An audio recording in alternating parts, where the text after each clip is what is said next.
Good morning. How's everybody doing? Got a big 9 a.m. crowd, I see. I hope everybody made it out to the HITN party last night. I think that may account for the slightly late crowd this morning.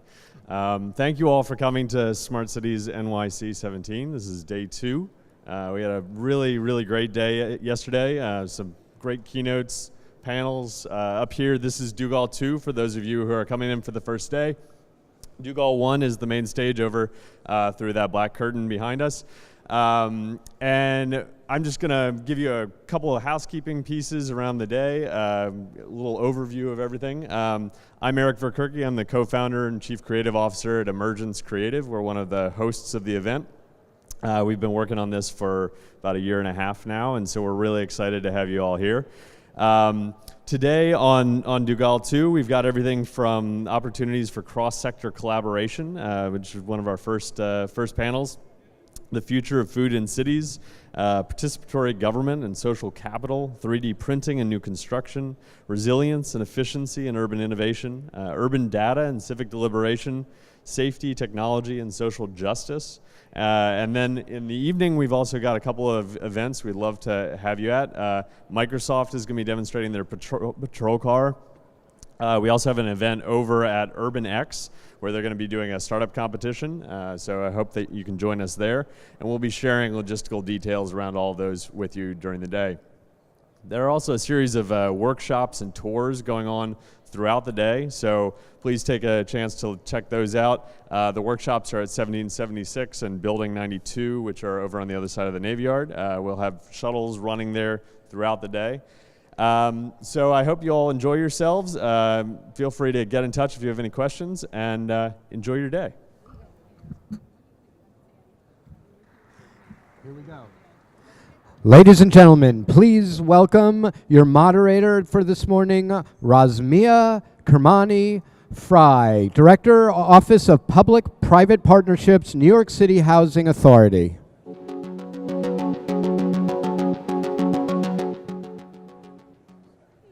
I don't know if this is on. I should also say that I'm also the president of the Fund for Public Housing, which I'm happy to talk about. So I'm going to bring out the panelists.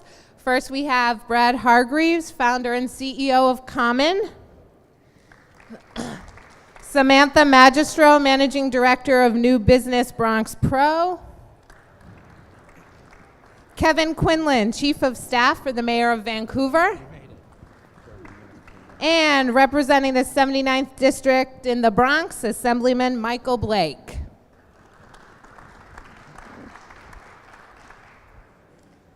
Okay, so we have limited time, and so I'm just going to get started.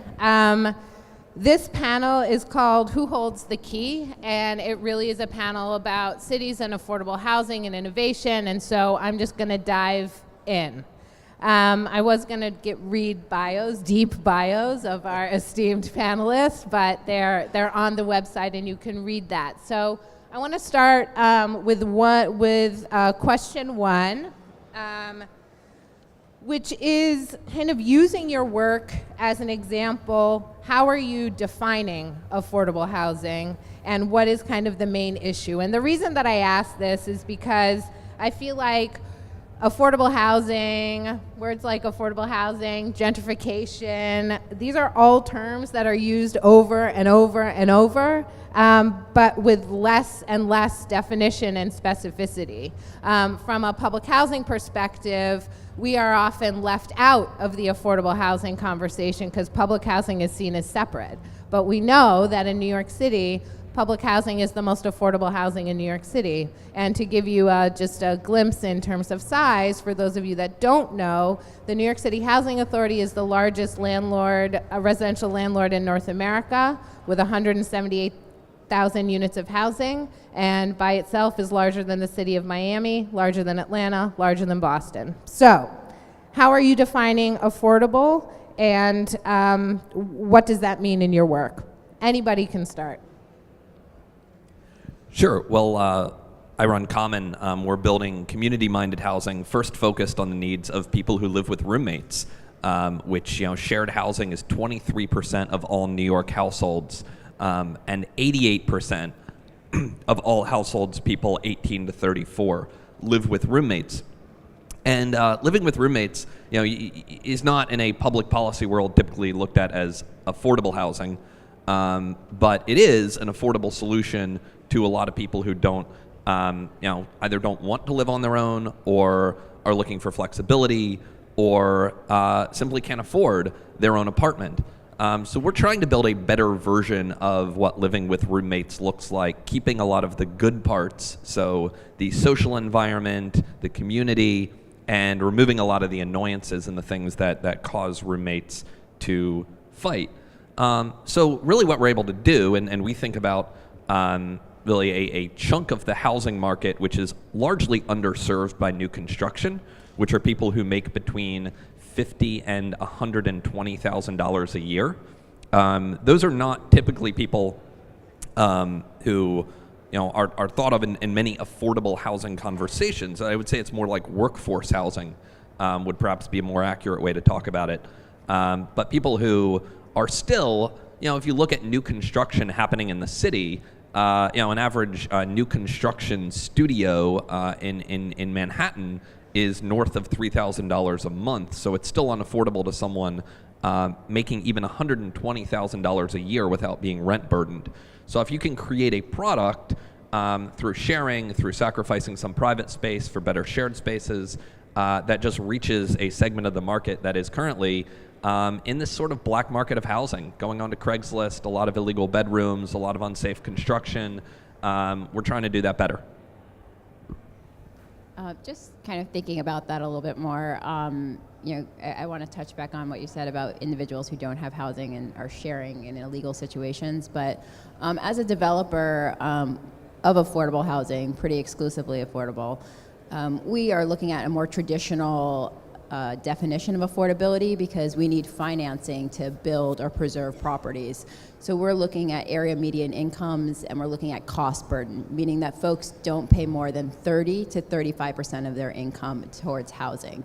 Now there are different bands of folks that we target. The most traditional affordable housing that you hear about in a lot of my projects, and even 10 years ago they were almost exclusively low-income housing. And that's folks who earn 60% of AMI, which is about $45,000 for a family of four. We really do look to expand into mixed income housing models. So we're looking at how we can do deeper levels of affordability. Our most vulnerable populations, which could be earning 30 or 40% of AMI.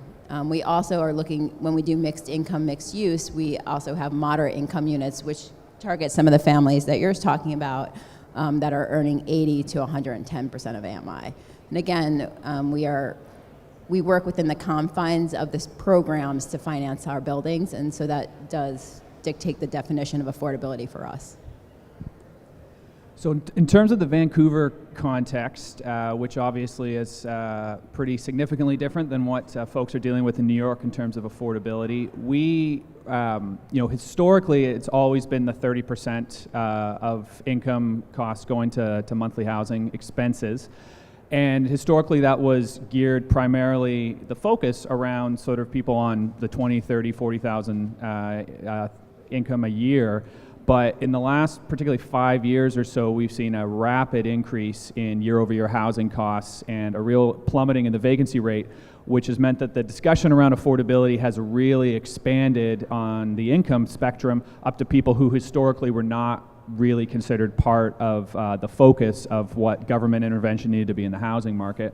So now we're really seeing, people whose household income $70,000, $80,000, $90,000 a year are really being pressed to find housing that meets their needs on the incomes they have based on just a lack of certain types of supply and interventions in the market. The one piece I would add, and I certainly agree with stuff everyone else has said in terms of how we're approaching it, is really trying to broaden the conversation to looking and recognizing that housing is not the only key to affordability. So yes, housing is more expensive in the downtown core, but we provide much better transit access than what you get in the suburbs. Or if you have access to childcare, affordable childcare, that's going to help you in your affordability costs. If you have access to a good paying job, that's got security and is paying a good wage, then that's impacting affordability. So trying to move the conversation away from just expecting that housing is going to solve all of the affordability challenges and recognizing that it's part of a continuum and a number of different public policies have to be in place to achieve overall affordability. Well, good morning, everyone. Good morning, everyone.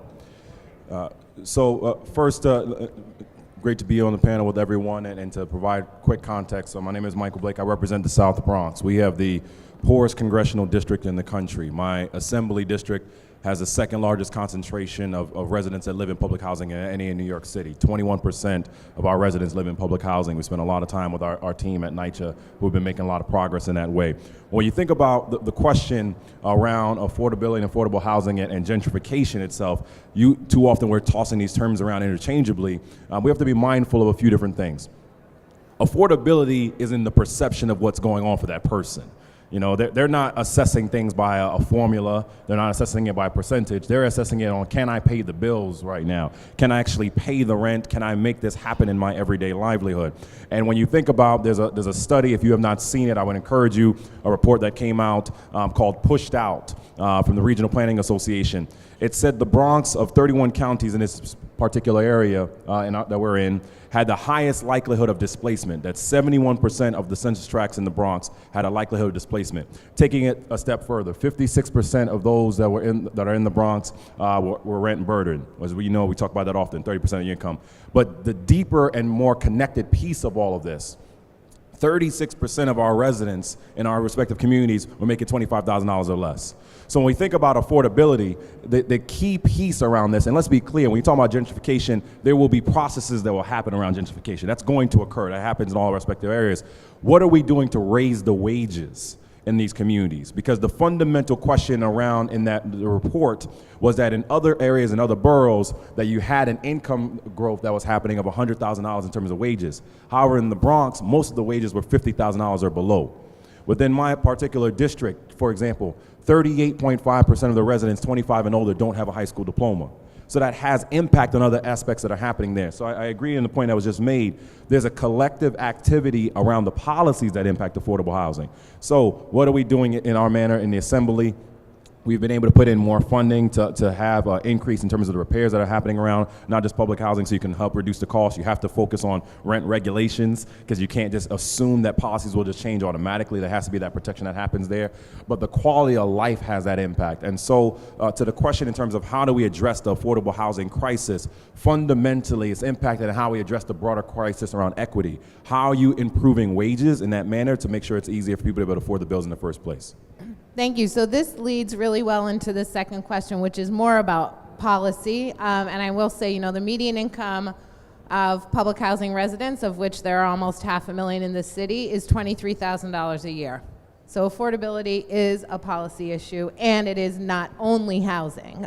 So let's talk about some of the broader issues and trends that we're seeing in neighborhoods and cities, and kind of who are both the private and public markets not serving. Who gets left out of typical affordable housing, including public housing, or experimental experiments in affordable housing and housing development? And what are you and your cities doing to be more inclusive and address those equity issues? And then finally, and I can repeat this, and how does all of that kind of interact with or clash with or open up policy discussions and policy agenda setting that perhaps didn't exist before? Again, anybody can begin to take this on. So I think there's a lot of different routes to go on this. The thing that keeps coming into my brain, and maybe it's the most recent experience, and it's a very tricky conversation. But we do a lot of preservation of existing housing. I think folks see like new construction go up, but we also go into severely disrepaired buildings that were maybe over leveraged by previous landlords. And when we go in there, we have seen a lot of situations where folks are severely overcrowded. We also see a lot of undocumented individuals who are not capable of income certifying and being a part of the affordable housing conversation. I do think that it's a tricky point, and there's a lot of dialogue there. There is a lot of dialogue to be had there, but there is a whole group of people that do participate in this economy in New York City, but don't really necessarily have a path for being in affordable housing with a proper A, meaning that they have to income certify to be part of the project. Well, look, I think regularly those that are being left out are the poorer communities. And it has a variance. As you well know, the waiting list that exists because of the lack of opportunities across the city have great impact, right? So when we talk about as it relates to the public sector, too often it's those that are trying to wait for the opportunity, that are trying to get in the game that are being impacted because of the lack of access that's there. But when we think about in the private aspect, and we have to be clear about this and understand this, you know, when you're looking at, say, 421A here in New York, where you're receiving tax credits and determining, okay, well, if I have a certain percentage that's going to low-income communities, but then the rest could be market rate itself, well, then there is a limited incentive to try to help at a scale the poorer communities itself. So there has to be the question around conscious capitalism that has to start occurring. There has to be the conversations of there are communities where you're not going to do as well economically. There are going to be communities where you may not make the greater profit margin. However, in order to have greater impact in that community, I have to take a chance in that manner. It cannot just be about the bottom line. And when we think about how policy is impacting all of these pieces intertwined, you know, look, I think today is a perfect example of this. You know, sometimes when we talk about, you know, for example, healthcare, we may not assume how that has a connection to your other bills. If you're struggling to pay your bills and you're deciding between rent and prescription drugs, that has impact. Right? And so there has to be the shift that happens. So in the private sector, it's really encouraging those of you that are in the private sector, those of you that develop opportunities to say, you know what, I may not make as much in the Bronx, I may not make as much in other communities, but I'm willing to make the long-term investment that's going to occur because people are going to be coming in. Why? Because you see there's walkability that's happening in these communities. People are going to be coming in, but again, going back to the public sector, we have to be making sure we're creating policies that are being impactful and creating that incentive, because there has to be the incentive for the private developers to come in the first place. Right, and then what I would also just add to that the city, I think they do recognize, but like these communities serve this economy. They're like integral to what makes New York City great and successful. And so if we don't make space for these folks to live close by, to have shorter commutes, to be part of this city that we love so much, like we're really going to have a big loss, not just culturally, but also I think economically. So in terms of what we're sort of seeing in the Vancouver market, I mean, there's a number of different factors around as we sort of grapple with what's happening.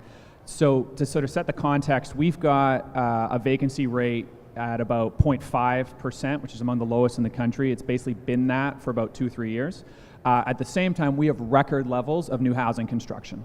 So there's a disconnect in terms of what's being produced and what is going to people who need it. And one of the things we've brought in to try and address the issue of basically housing increasingly being treated as sort of a commodity is I think we're calling the empty homes tax. And we teamed up with our provincial hydro regulator, which provides electricity throughout the city, and did a sort of data analysis over a 15-year period around to identify, do we have a problem with homes that are sitting empty for long periods of time?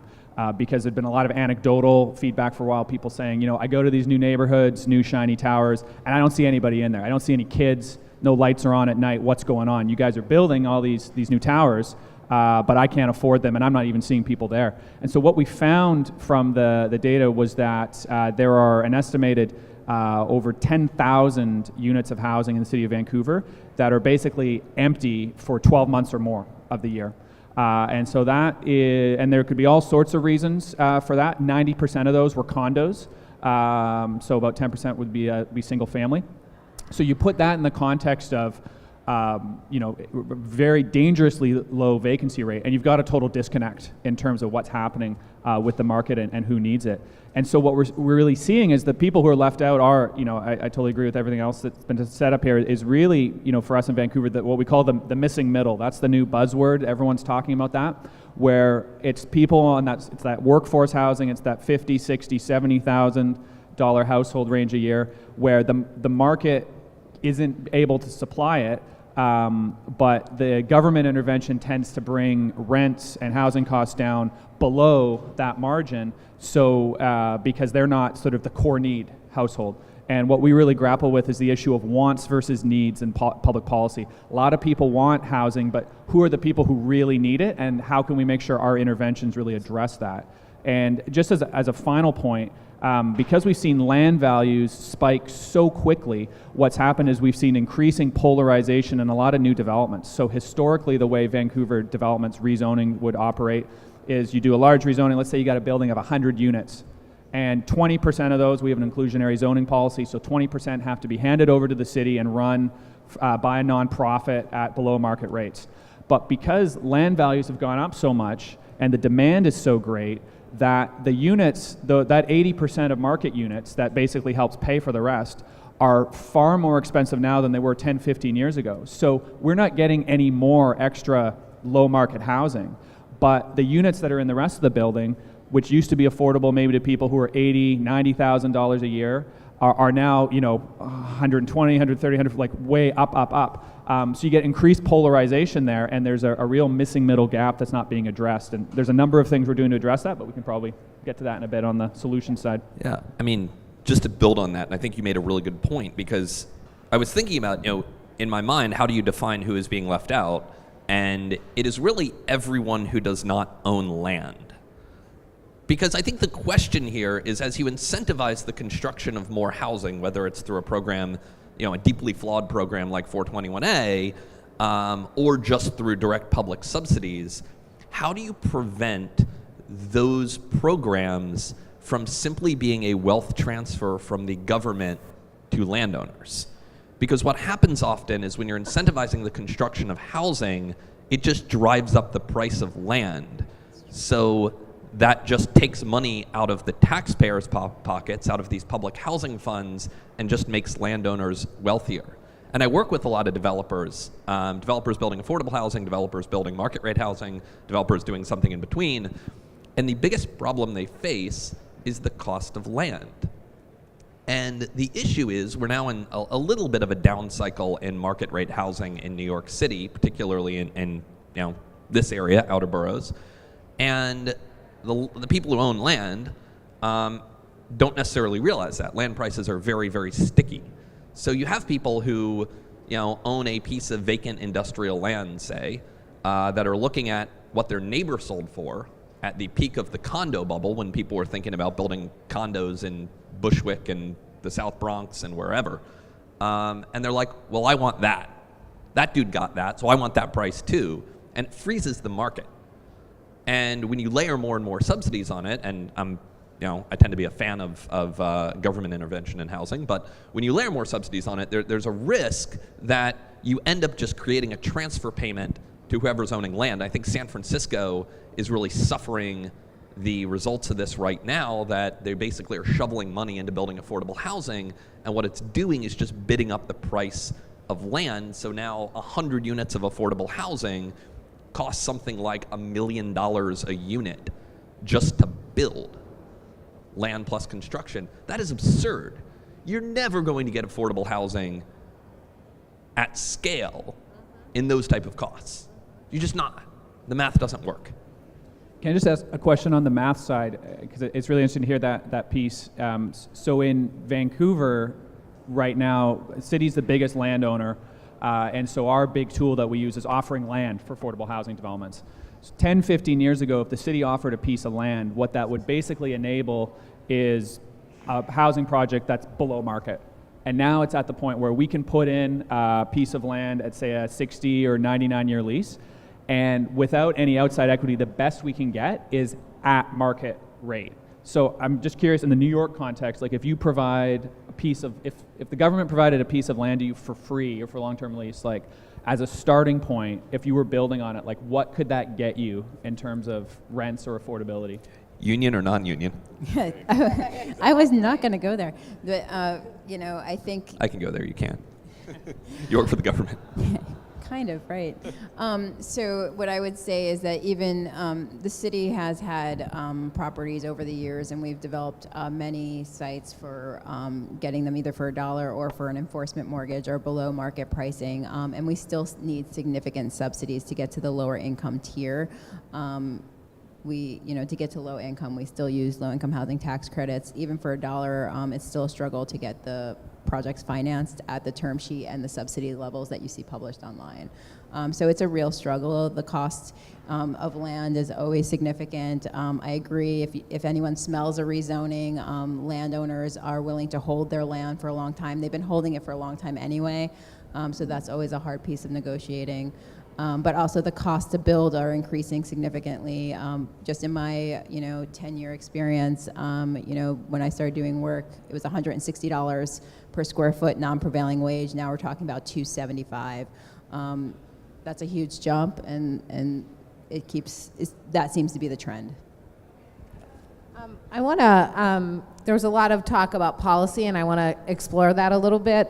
So kind of nerding out on policy for a second and sticking with a policy agenda setting for a moment, and kind of who holds the key to setting the policy agenda. And there are many ways that policies are shaped, and policy agendas, even what is important and what's the issue, are shaped. So, it could be government or a powerful politician is interested in an issue, so it gets on the policy agenda. It could be that a powerful or wealthy stakeholder influences the agenda setting. It could be that true innovation meets a need. It could be that nobody is paying attention to the masses or to equity, and there's an actual social movement that forces an issue onto the agenda setting. So what speaks to kind of housing policy, including this price setting, and what's the policy window, and is it open, and is it slammed shut, and how do you break through? Well, everyone look this way. I like that right there, right? So look, in New York, and I think quite frankly anywhere, a policy in large part is first set up by who's elected. And when you think about the process that exists here, 421A, which has many flaws, we could talk about that for days, in large part was injected into our state budget, which is about $153 billion, where a lot of policies occur, because the Senate Republicans were adamant that they were not going to let us move forward on raise the age. So process this for a second. Raise the age to change criminal responsibility for 16, 17-year-olds to not be tried as not tried as adults, but as minors. They were not going to agree to that unless we gave them 421A. That literally was a negotiation we were going throughout. And so then you're in a crossroads of, do you help these kids that have been waiting for decades for an opportunity in that manner? So the first step is who's being elected to office, and recognizing here in New York that you have 8 Democrats part of Independent Democratic Conference and another Democrat in Simca Felder who are aligned with the Republicans that allowed for 421A to happen. We cannot ignore that reality that is part of the effort that's happening there. So in that manner and in that recognition and that realization, it's also, is there an understanding of those that are setting the policy of what the real issues are on the ground? If you have not experienced pain, you can't really create policies that address pain, right? And in many ways, when we're talking about the conversations that are happening, it's that you have people that are setting agendas that have not gone through this. When I talk about policies that we create, I say, look, my mama was homeless in Jamaica.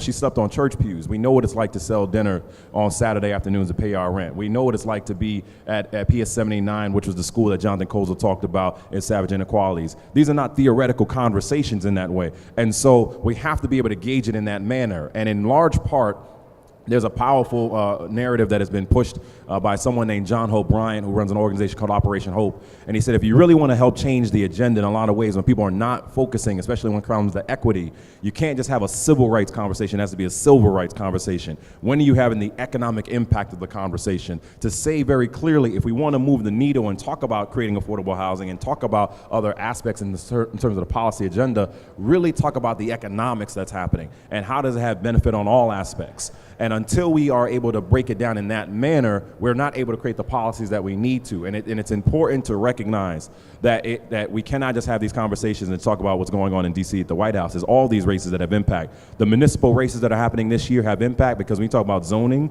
and what's going on in the city council, they are the ones that can determine what's going on. When we talk about Jerome Avenue, for example, in the Bronx. So all these pieces are intertwined, but there also is the final piece that I would say. We need, as policymakers, for you to help educate us on how to make better policies. Too many times, people are trying to create policies because of a theoretical belief without actually understanding the nuance of the language that has to be there and how does it have impact on all aspects. So walk us through tactically, how can this be achieved? Walk us through very clearly, here is what affordable housing can actually mean in these particular areas, and recognizing that what's affordable in the South Bronx could be very different from affordable in Brooklyn in those manners, but then saying, here's how we create this game plan in this construct. Why is this relevant? When you have an aspect too often where people are having policies being established here, again, I talk about New York, $153 billion budget that's set every year. You think about how we're here from January to June, and in large part, a lot of our policy is driven by what's happening in the budget process. How you help create that structure in those first 3 months will dictate what's happening for the next year. Great, thanks.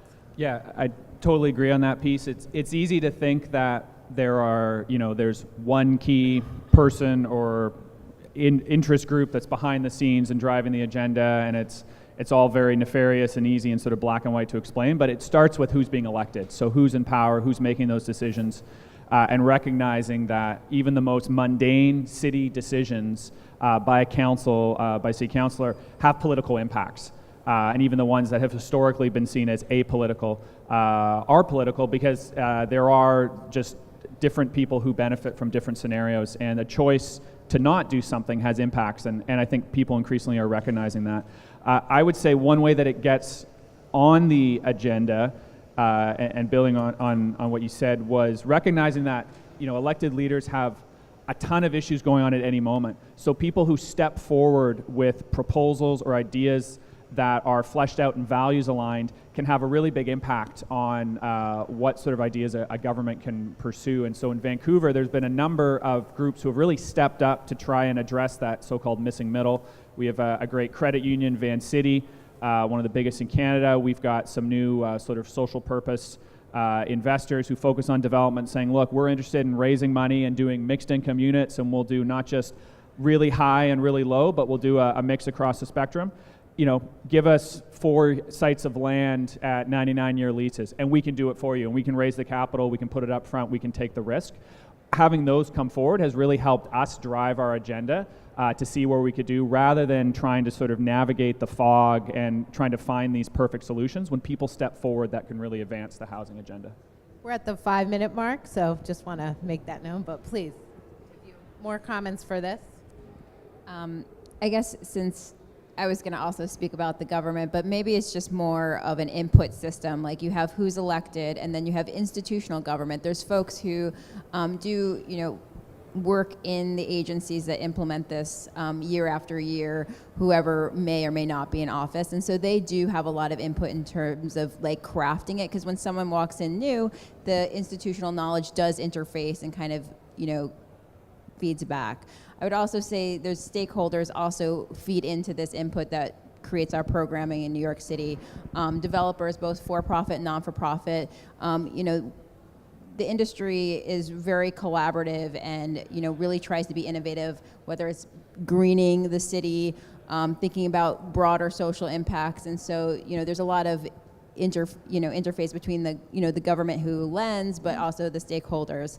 And then I know as well for ourselves, I'll speak for myself, but I think other developers really do consider their residents their clients. And so I do a lot of work with them and think about how not just one bottom line, how multiple bottom lines are going to be met. So when I build a building, I'm not just building a box where someone just walks in, but I'm creating beautiful homes that are super sustainable, that provide some kind of opportunity, whether it's on-site daycare or senior citizens or after-school programming.